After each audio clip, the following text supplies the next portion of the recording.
Baik, selamat datang di PMB, Podcast Meja Bundar. Di sini kita akan membahas tentang suatu tema, yaitu kasus yang terjadi akibat gesekan antar budaya, agama yang ada di negara Indonesia. Perkenalkan, saya Santoso Bayu Hernanda sebagai host dari PMB. Perkenalkan, saya Danang Amin sebagai bintang tamu Jawa. Perkenalkan saya Berawansa Pribadi dan tamu Madura, Dro di mana? Bengkalan. Oh, Pemengkal. tapi aku lihat kemarin itu ada kasus gak sih di Madura yang adanya carok Apa tapi ya? nggak satu Pertengkaran. lawan satu. Iya, itu jadi ada insiden di daerah Tanjung Bumi. Itu terlibat carok antara satu kelompok dengan satu kelompok lainnya. Bukan satu kelompok sih, satu individu dengan satu individu lainnya. Jadi ada masalah crash, ketidaksepahaman aja.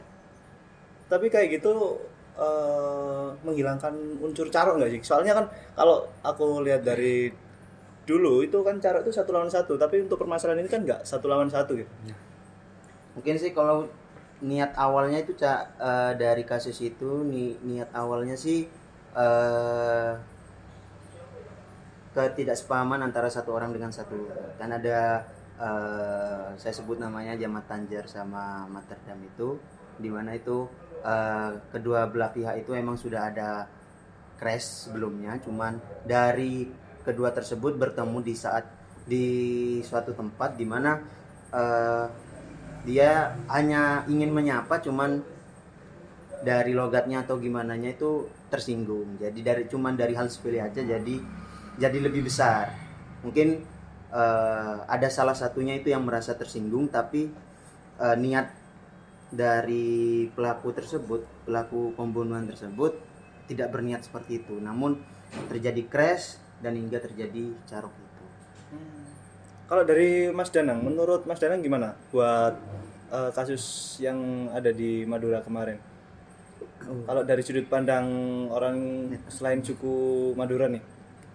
Kalau aku boleh simpulkan dari penjelasannya Mas Akbar, kan tadi dari perbedaan logat dan juga tone suaranya mungkin ya Mas. Iya. Nah, di Jawa sebenarnya juga banyak kayak gitu, apalagi Surabaya termasuk bahasa Jawa yang kasar.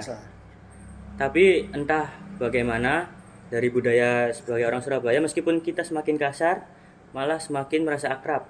Padahal bukan berarti kita mau membenarkan kasar itu tadi, tapi ya mungkin perbedaan dari budaya ya Cak ya. Iya.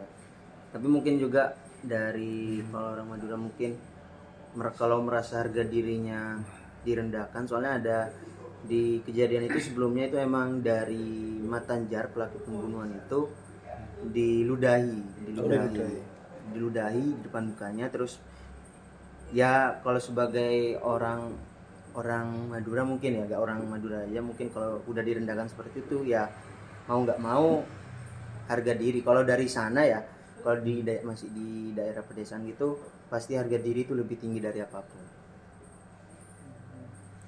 Kalau aku dengar dari salah satu kedua belah pihak ini, ada salah satu lulus dari pesantren ya sih. Iya. Iya, perguruan itu, dari perguruan, dan sama-sama punya perguruan sama pesantren. Jadi seharusnya bisa mengendalikan diri masing-masing. Nah, itu. Apa emang watak dari orang sana atau gimana? Kan Itu ya, seharusnya kalau misal udah dipupuk dari kecil tentang soal agama dan juga budaya, pasti budaya itu kan mengajarkan kebagusan kan, kedamaian. bukan tentang perselisihan. Kalau menurut Akbar gimana? Kan udah dilandasi agama nih. Kalau dari aku sih, stigma orang yang di orang lebih dalam itu kayak di Tanjung Bumi, terus di pedalaman itu, bukan di daerah kotanya, itu emang masih kental sama hal tersebut sih, kayak lebih tinggi harga dirinya. Jadi kalau harga diri dia itu direndahkan, jadi dia nggak banyak basa-basi aja kayak gitu. Kalau di Surabaya ada nggak sih Mas buat soal-soal itu? Setahu aku nggak ada sih, mungkin pertengkaran antara kelompok aja. Tapi itu juga yang kasus Tapi ini kriminalitas. mungkin nggak terlalu disorot ya. Iya. Iya. Tapi aku lihat kayak suku Madura itu diistimewakan gitu loh oleh media. Jadi ada satu dikit, kemudian langsung digoreng. Soalnya emang mungkin ya, mungkin kalau dari perspektif media mungkin memang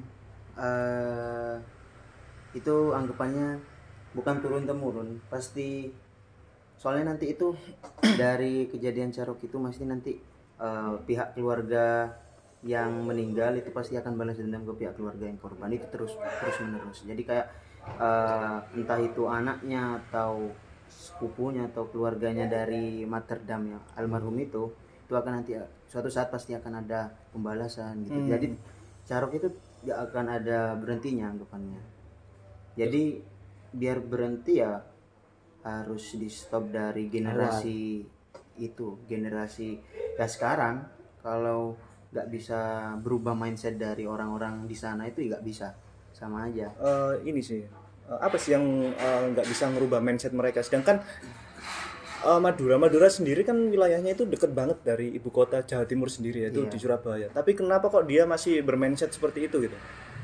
Ya itu balik lagi, mungkin dia belum kenal, belum lebih jauh ke daerah luar, belum tahu ngerti daerah Surabaya, terus gimana keadaan di luar, masih di daerah kan itu kan anggapannya aksesnya jauh juga dari daerah Surabaya, terus Jawa Timur lainnya, cuman di daerah situ saja. Jadi dia pola pikirnya masih sama, stagnan di situ aja. Jadi dia tetap ngikutin anggapannya leluhurnya. Jadi udah ke doktrin sama leluhurnya gitu. Iya, jadi ke doktrin. Cuman mungkin kalau bisa diambil hikmahnya aja itu dari Carok itu, hikmahnya mungkin kita harus sama-sama saling menghargai, tidak merendahkan satu sama lain.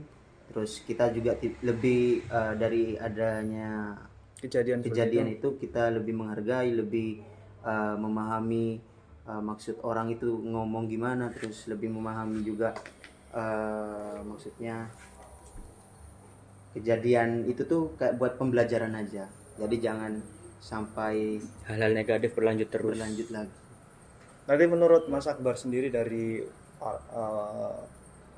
perwakilan dari orang suku Madura ini, menurut Mas Akbar jadi bisa aku tarik kesimpulan itu kalau misal Carok itu sesuatu yang harus dilestarikan tapi tidak untuk dilaksanakan. Iya, betul. Jadi tidak menghilangkan kebudayaan dari suku Madura sendiri, tapi tidak untuk dilaksanakan untuk saat ini. Diambil hikmahnya aja. Kalau ada masalah ya bisa diselesaikan dengan musyawarah atau kepala dingin. Jadi tidak perlu kejadian hal itu terulang lagi. Mungkin itu aja sih. Ya cukup menarik sih pembahasan buat kasus pergesekan antar budaya ini sendiri, terutama di Madura yang budayanya masih dipegang erat banget itu ya. Iya. Ya mungkin itu aja sih Mas Akbar, makasih buat kedatangannya buat di podcast Meja Bundar dan juga Mas Danang. Iya, sama-sama.